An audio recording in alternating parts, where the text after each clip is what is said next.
आज हम सीखेंगे डायरेक्ट एंड इनडायरेक्ट नरेशन या स्पीच। तो हम कुछ नियम जान लेते हैं। जैसे कि ही said inverted comma my mother कुक्स well. तो यहाँ पर हम देखेंगे कि ही सेड है ना, ये हमारा क्या होता है, रेपोर्टिंग वर्ब। और जो कॉमा के अंदर होता है ना, वो हमारा क्या होता है, रेपोर्टेड क्लोज। आपको ये याद रखने पड़ेंगे कि रेपोर्टिंग वर्ब क्या होता है और रेपोर्टेड क्लोज क्या होता है। जो कॉमा से बाहर का होता है वो हमारा रेपोर्टिंग वर्ब होता है। जो कॉमास के अंदर होता है वो हमारा क्या होता है, रेपोर्टेड क्लोज। तो हम कुछ नियम और जानते हैं।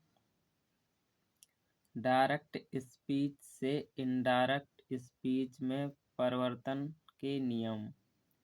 तो यहाँ पर रूल नंबर फर्स्ट है कि रेपोर्टिंग वर्ब के वर्ब में होने वाले परिवर्तन।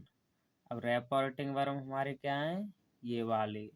जैसे ही सेड, तो इसके वर्ब में जो परिवर्तन होंगे ना, वो हम देखेंगे। तो यहाँ पर लिखा है कि यदि रेपोर्टिंग वर्ब केवल सेज से, सैड या विल से एवं सेल से है, तब इनडायरेक्ट बनाते समय रेपोर्टिंग वर्ब में कोई परिवर्तन नहीं होता है। अब मैंने आपको रेपोर्टिंग वर्ब कौन सा भाग बताया था, ही सेड वाला। तो ही सेड वाला हमारा क्या है, रेपोर्टिंग वर्ब। और माई मदर कुक्स वेल हमारा क्या है, रेपोर्टेड क्लोज। तो जितने भी परिवर्तन ये दिए हैं, से, सैड, विल से एवं सेल से, तो इनडायरेक्ट बनाते समय रेपोर्टिव वर्ब में कोई परिवर्तन नहीं होता है। तो यहाँ पर हम देखेंगे he said inverted commas he goes to Etah inverted comma बंद। तो यहाँ पर हम देखेंगे ही सेड है ना, ये हमारा क्या है, रेपोर्टिंग वर्ब है। और ही गोज टू एटा ये हमारा क्या है, रेपोर्टेड क्लोज है। तो मैंने यहाँ पर बताया है कि अगर सेज से, सैड, विल से एवं सेल से है, तब इनडायरेक्ट बनाते समय रेपोर्टिव वर्ब में कोई परिवर्तन नहीं होता है। जैसे यहाँ पर ही सैड दिया है, तो इसमें कोई परिवर्तन नहीं होगा। अगर इसके बाद टू होता, ऐसे टू मी, तो हम इसको चेंज कर देते। और जब भी ओनली ही सेड आ जाए, या ही सेज आ जाए, या ही सेज आ जाए, या ही सैड आ जाए, या ही विल से आ जाए एवं ही विल से आ जाए, इसके बाद अगर टू नहीं आता है तो वर्ब भी वैसी की वैसी आ जाती है, इसमें कोई परिवर्तन नहीं होता है। तो हम जब बनाएंगे तो यहाँ पर क्या करेंगे, ही सेड।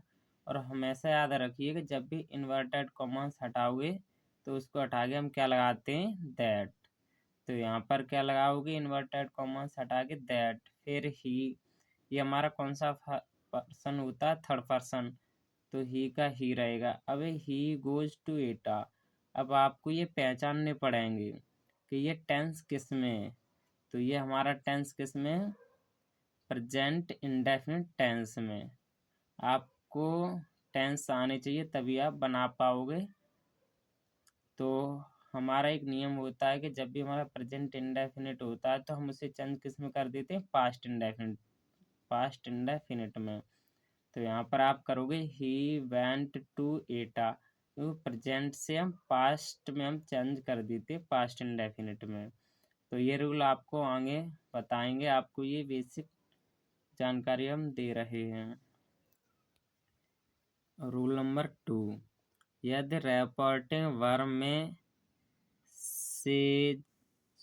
सेज टू आए तो हम किस में चेंज करते हैं, टेल्स में।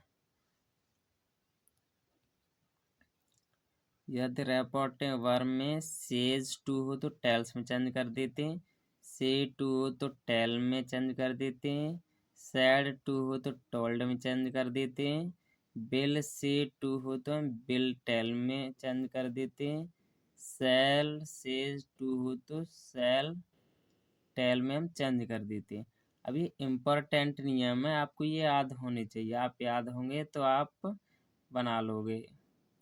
तो आपको ये चेंजिंग जब टू नहीं होता इनके साथ तो ये वैसे के वैसे आया, जैसे रूल नंबर फर्स्ट में मैंने समझाया था।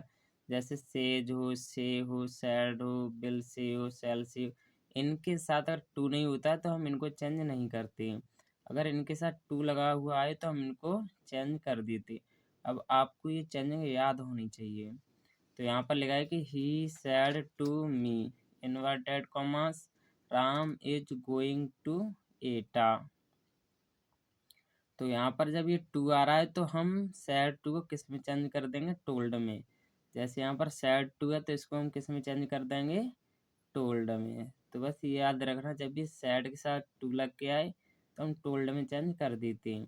तो he told me inverted comma हटा के क्या लगाओगे, दैट, फिर राम, फिर वाज, क्योंकि जब हमारा प्रेजेंट कंटिन्यूअस टेंस होता है तो हम किस में चेंज कर देते हैं, पास्ट कंटिन्यूअस टेंस में। तो राम वाज गोइंग टू एटा। अब ये रूल आपको याद होनी चाहिए, बस ये चेंजिंग आपको याद होनी चाहिए। और जब टू नहीं हुआ इनके साथ तो हम वैसी की वैसी वर्ब रख देते हैं। जैसे सैड है तो सैड रख देंगे। अब इस सैड के साथ टू आया तो हम टोल्ड में चेंज कर देंगे। अब आपको बस ये चेंजिंग बस याद होनी चाहिए, तो हम आसानी से डायरेक्ट से इनडायरेक्ट बनाना सीख जाएंगे। अब हम देखते हैं रेपोर्टेड क्लोज के प्रोनाउन में होने वाले परिवर्तन। तो मैंने आपको बताया रेपोर्टेड क्लोज क्या होता है, कॉमा के अंदर का भाग होता है और जो कॉमे से बाहर होता है हमारा वो रेपोर्टिंग वर्ब होती है। तो आपको जब भी आप रेपोर्टेड क्लोज के जो प्रोनाउन मिलेंगे ना वो रेपोर्टेड क्लोज में ही मिलेंगे, उनको कैसे चेंज करना है हम वो पढ़ेंगे।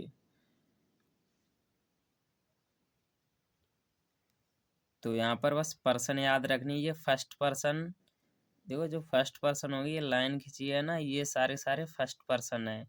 जैसे आई, मी, माई, माइन, बी, अस, अवर, अवर्स। तो ये आपको पता होनी चाहिए। जैसे सेकंड पर्सन कौन सी हो गई, you, you, your, yours. Third person कौन कौन सी हमारे, he, him, his, she, her, her, hers, it, it, its, they, them, their, theirs. ये हमारे सारे सारे क्या हैं, पर्सन। तो देखो जब भी आपके फर्स्ट पर्सन होंगे तो वो सब्जेक्ट के अनुसार होंगे, किसके, रैपोर्टिंग के। सेकंड पर्सन रैपोर्टिंग में ऑब्जेक्ट के अनुसार चेंज होंगी। थर्ड पर्सन नो चेंज, वो चेंज होते नहीं हैं। तो बस ये आपको पता होनी चाहिए। सब्जेक्टिव केस पता, देखो सब्जेक्टिव केस में ये सारे के सारे आ गए। जैसे I, we, you, he, she, it, they. Objective case में कौन कौन से आ गए, we, me, us, you, him, her, it, them. और पजेसिव केस में ये सारे सारे my, mine, our, ours, your, yours, his, her, hers, its, their, theirs.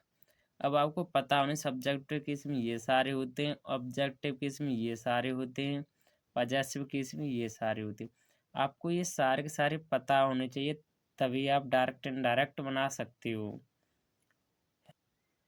तो हमें ये सब पता होना चाहिए, बस ये ज़रूर पता होना चाहिए फर्स्ट पर्सन में ये सब होते हैं जो लाइन खींची है। सेकंड पर्सन में ओनली यू, यू और ये होते हैं। थर्ड पर्सन में ये सारे के सारे होते हैं। अगर ये हमें पता होंगे तब हम चेंज कर पाएंगे, इम्पोर्टेंट रूल है ये भी। अगर आप ये नहीं समझ पाए तो आपसे डायरेक्ट इनडायरेक्ट नहीं बनेगा। तो मैं आपको इनको चेंज करने के तरीके बताता हूँ। अब यहाँ पर देखो प्रोनाउन को कैसे बदलते हैं।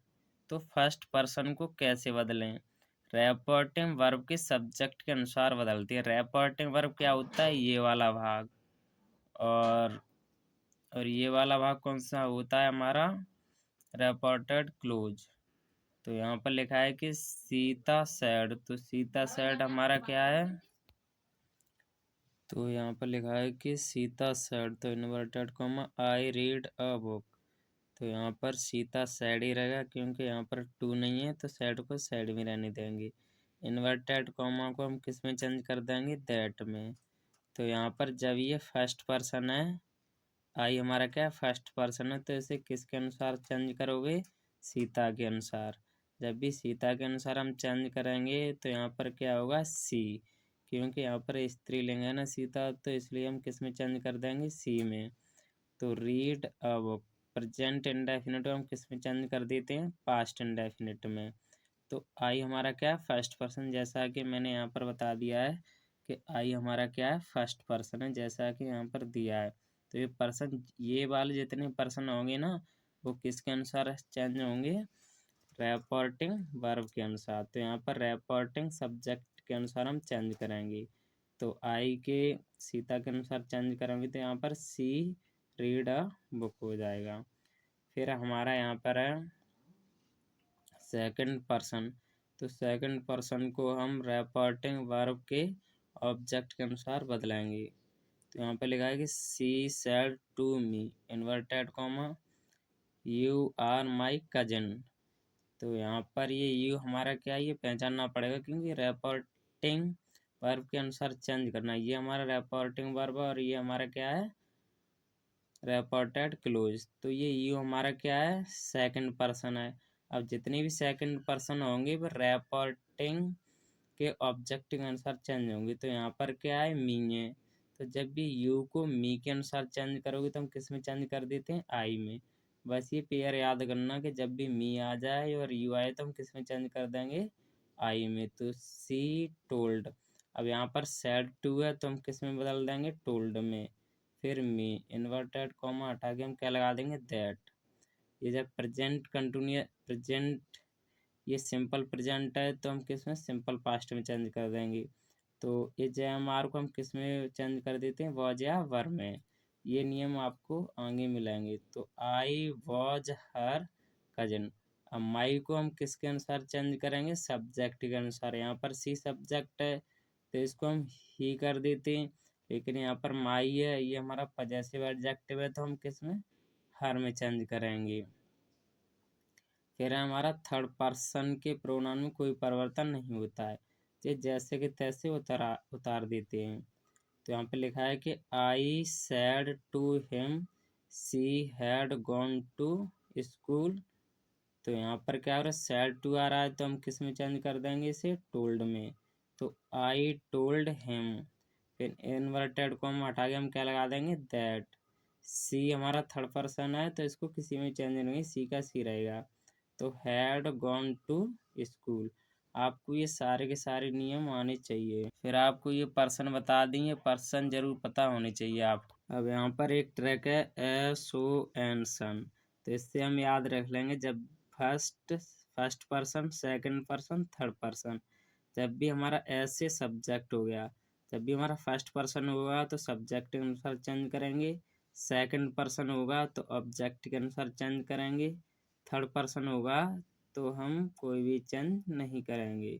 तो बस ये आपको चेंजिंग भी याद रखनी है और आपको ये सारे सारे प्रोनाउन भी याद रखने के, कौन सा क्या है। ये हमारा फर्स्ट पर्सन है, ये सारे सारे, ये सेकंड पर्सन हो गए तो ये ऑब्जेक्ट के अनुसार, ये सब्जेक्ट के अनुसार, ये थर्ड पर्सन है तो ये कोई भी चेंज नहीं होगा।